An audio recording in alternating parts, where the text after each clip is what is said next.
The human genome has been mapped. Scientists are now trying to decipher this mysterious set of chromosomes. Along with that, however, are some experiments that border on the unethical. According to the Bible, in the last days, there will be some kind of genetic manipulation, as it was in the days of Noah. The Greeks called them ki-mer-ah, human-animal hybrids. Gary Stimmer is here to discuss the nightmare of the human chimera. And thanks, JR. In the March 2005 edition of Prophecy in the News, we have this article, The Nightmare of the Human Chimera. Now, what would a human chimera be, JR? It would be a human composed of parts that were other than human. And the word chimera comes from Greek mythology, and we're going to be talking about Greek mythology quite a bit on this program. The Greek historian Hesiod reports that the first chimera was a three-headed monster who had three heads, each head corresponding to three animals that supposedly lived in a volcano or near a volcano where the chimera sprang forth. And these animals were lions, goats, and serpents. Well, the chimera came out of the volcano and terrified the residents of Lycia. And you had a lion-headed, goat-bodied, goat-headed, serpent-headed monster that was running around terrorizing the inhabitants of the earth. Well, guess what? The Greek hero called Bellerophon and his flying horse Pegasus, also I might add a chimera, a winged horse, rescued the residents of Lycia from the chimera. But JR, out of this mythology, there comes a deeper and I think very much more real story. I've seen pictures, for example, we have one here in the article about the gods of Egypt with animal heads, human bodies. This sort of thing, I don't know exactly how far it went back in the days of Noah, but the Bible does say that Noah was perfect in his generations, indicating that there was some disintegration of the human genome in his day that required the destruction of the human race. And we have, in ancient history, a virtual unanimity about the existence of these human-animal combinations. For example, among the Egyptian gods, you had the god Horus, the body of a man, the head of a hawk. You had the god Anubis, who had the head of a jackal, body of a man. The god Thoth, he was the god of wisdom. And Thoth had the head of an ibis and the body of a man. Well, on and on it goes. So the Babylonians had their chimeras. The Ninevites had their chimeras. The Babylonian lion had the parts of different animals, including hoofs, I believe, and wings. So it was a chimera as well. And all of which brings us to the question of genetics, because JR, we've arrived at the age of the human chimera right now in the 21st century. Let's talk about a mouse with a human ear growing out of its back. And that mouse was created for the sole purpose of harvesting that ear and applying it to a human being who had lost an ear. Now, this is a wonderful procedure for the man who's lost an ear, but now we have the ability to create human-animal chimeras in the lab.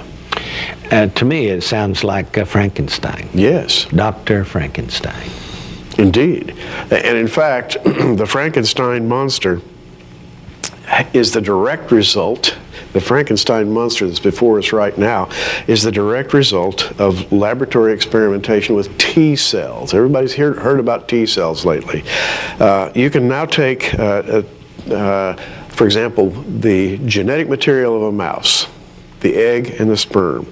You can inject those T cells into the egg and sperm of a mouse, and right now today it's technically possible to bring together the mouse, egg, and sperm cells that have been implanted with human T cells and bring forth a human embryo, which, if implanted into a woman, would then allow her to come to full term and give birth to a human baby. But JR, that human baby's parents would be a female mouse and a male mouse. That's scary to me. Very scary. Incredible. And in case you're thinking that this is a moot problem that is borders on unreality, in the days of Noah, angels came down and cohabited with women. Now, there are some theologians who say, well, those were just the sons of Seth. Well, listen to what Flavius Josephus had to say about it. Quote, this is the Jewish historian of the first century. Quote, but for what degree of zeal they had formerly shown for virtue, they now showed by their actions a double degree of wickedness, whereby they made God to be their enemy. For many angels of God accompanied with women and begat sons that proved unjust and despisers of all that was good, on account of the confidence they had in their own strength. For the tradition is that these men did what resembled the acts of those whom the Grecians called giants. Here is a Jewish theologian / historian who is saying that in Genesis chapter 6, when it says the sons of God saw the daughters of men that they were fair and took them wives, all which they chose, that these sons of God were angels, not the sons of Seth. And that's actually the way other theologians or historians of the past have viewed them. Josephus was not the first or the only. Oh, no, there are literally, I think, dozens, if not hundreds, of Greek and Roman historians who have their little addition to this narrative. For example, Plato, in the Critias, wrote the story of a demigod named Poseidon. He's the sea god. He came down and married a human woman, and she gave birth to 10 sets of twins. Now, one of the boys born from the union between Poseidon and his wife was named Atlas, and we've all heard about Atlas, you know, holding up the world on his shoulders and so forth. But Atlas was the father of Atlantis. Atlas is the one for whom the Atlantic Ocean is named, and Plato speaks of all of this as though it were history. He doesn't speak of it as mythology. He just relates it as something that really happened. And then he goes on to tell about the destruction of Atlantis in a huge flood. And Plato says this flood, by the way, was greater than any flood ever recorded before it happened or since it happened. Now, JR, I can't help but reflect that the Bible talks about a great flood, and it talks about a man who was saved in that great flood. Noah, Genesis 6:8, found grace in the eyes of the Lord. These are the generations of Noah. Noah was a just man and perfect in his generations, and Noah walked with God. This brings us to the issue, I believe. The central issue here is that Noah was perfect in his generations. That is, he was genetically unsullied. Yes, which means that everybody else had a problem. Yes. So the human genome had been corrupted, and I must tell you that that sort of thing is happening in laboratories today. And please understand that Jesus, looking into the far future, said, but as the days of Noah were, so shall also the coming of the Son of Man be. There's going to be a rise in genetic manipulations in the last days, which will bring on the final judgment upon mankind. JR, let me name a couple of examples here. At the University of Nevada at Reno, there's a gentleman by the name of Ismail Zanjani. He's the chairman of Animal Biotechnology. And he has presided over an experiment that has added human stem cells to sheep fetuses. The team now has sheep whose livers are up to 80% human and make all the compounds that human livers make. Now, the goal here is to create human livers in sheep. Well, it would be for transplant purposes. Medically speaking, you say, well, why not do this? It sounds like a wonderful thing, making spare parts for humans that need the spare parts. What's wrong with that? Well, JR, what's wrong with it is it's just the first step on a long road, and heaven only knows what might come out of such experimentation. But using human stem cells for this is unethical, because God created each creature, including man, in his own image. And to me, to take, for example, a human cell and clone anything human from it would be unethical. Absolutely. It violates God's law. It certainly does, and in fact, in just the closing seconds of this section of our program, in Genesis 1:25, God made the beast of the earth after his kind. You know, JR, every place creation is talked about and animals are talked about, it's after their kind. Yes. He didn't want that to be tampered with. Well, there's more. We'll be back in just a moment. A Washington Post article of November 20th, 2004, written by staff writer Rick Weiss, discusses a symposium that was held concerning the idea of genetic manipulation, and in particular, human-animal hybrids. They have, for example, this statement by Robert Streifer, professor of philosophy and bioethics at the University of Wisconsin. Imagine, he said, a human chimpanzee. Gary, tell us about it. A human chimpanzee chimera, that is a genetically altered chimpanzee and human combination, created especially to do menial work.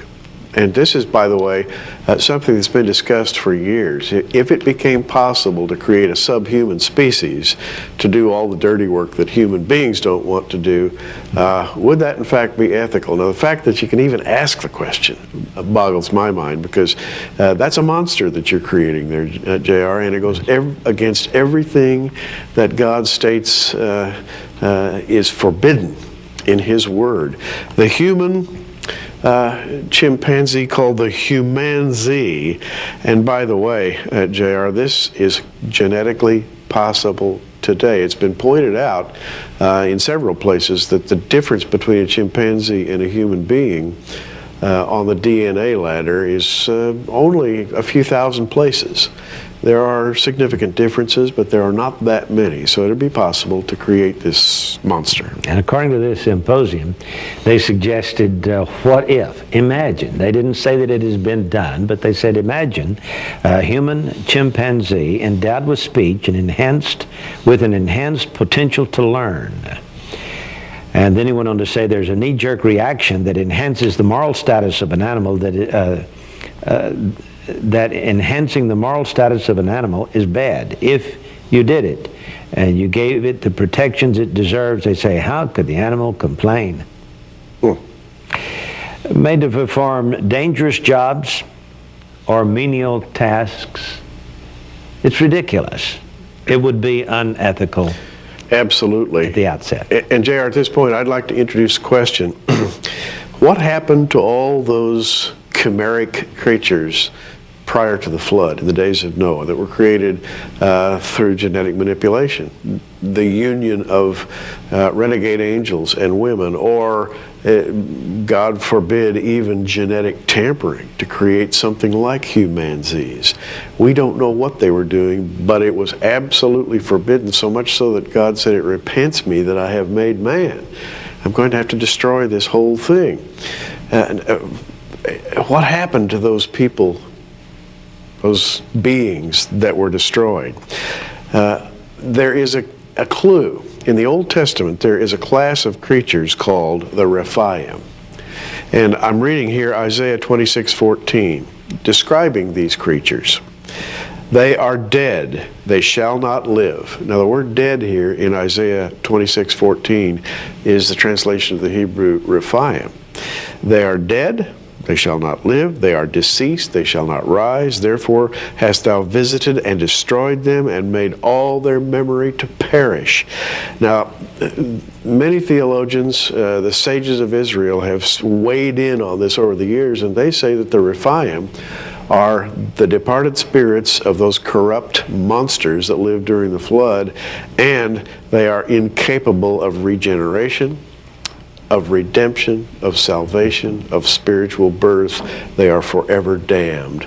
Now that gives you pause. Now we can understand how this could happen in the days of Noah, because the Bible said it did. But when Jesus comes along and says that it's going to happen again in the last days, As it was in the days of Noah, so shall it be also in the days of the coming of the Son of Man, for they were eating, drinking, marrying, and giving in marriage, and that's possible union between angelic creatures and humans, that it would occur before the second coming of Christ and bring on the judgment of God once again.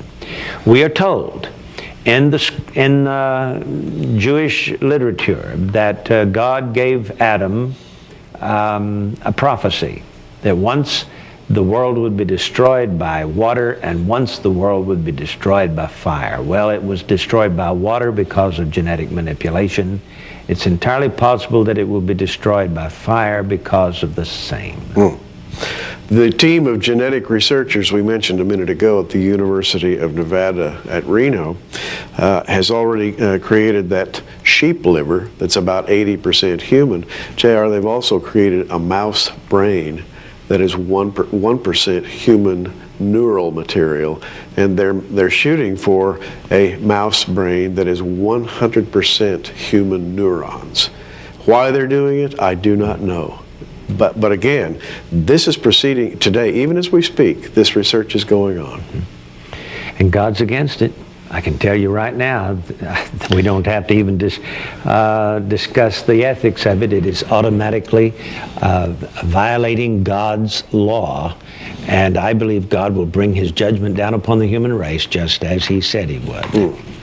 I'd like to read from Romans, and this verse, JR, we usually read in the context of sin and the sin nature of man. But listen carefully to what Paul says in his letter to the Romans. This is Romans 1:22 and 23. Professing themselves to be wise, they became fools and changed the glory of the incorruptible God into an image made like to corruptible man, to birds, four-footed beasts, and creeping things. You know, that speaks of the idolatry of falling down before some kind of a strange creature. Like, for example, the god Thoth in Egypt, you know, that had the head of an ibis and the body of a human being. Paul's obviously referring here to the practice of idolatry, but more than that, he may be remotely or indirectly referring to human-animal chimeras. Incredible. Well, it's a fascinating article. I know that such genetic manipulation is against the Word of God. It's amazing, though, how many things are going on. I heard Paul Harvey, for example, some years ago, give the story of a human pig, a combination of human and pig, born in India.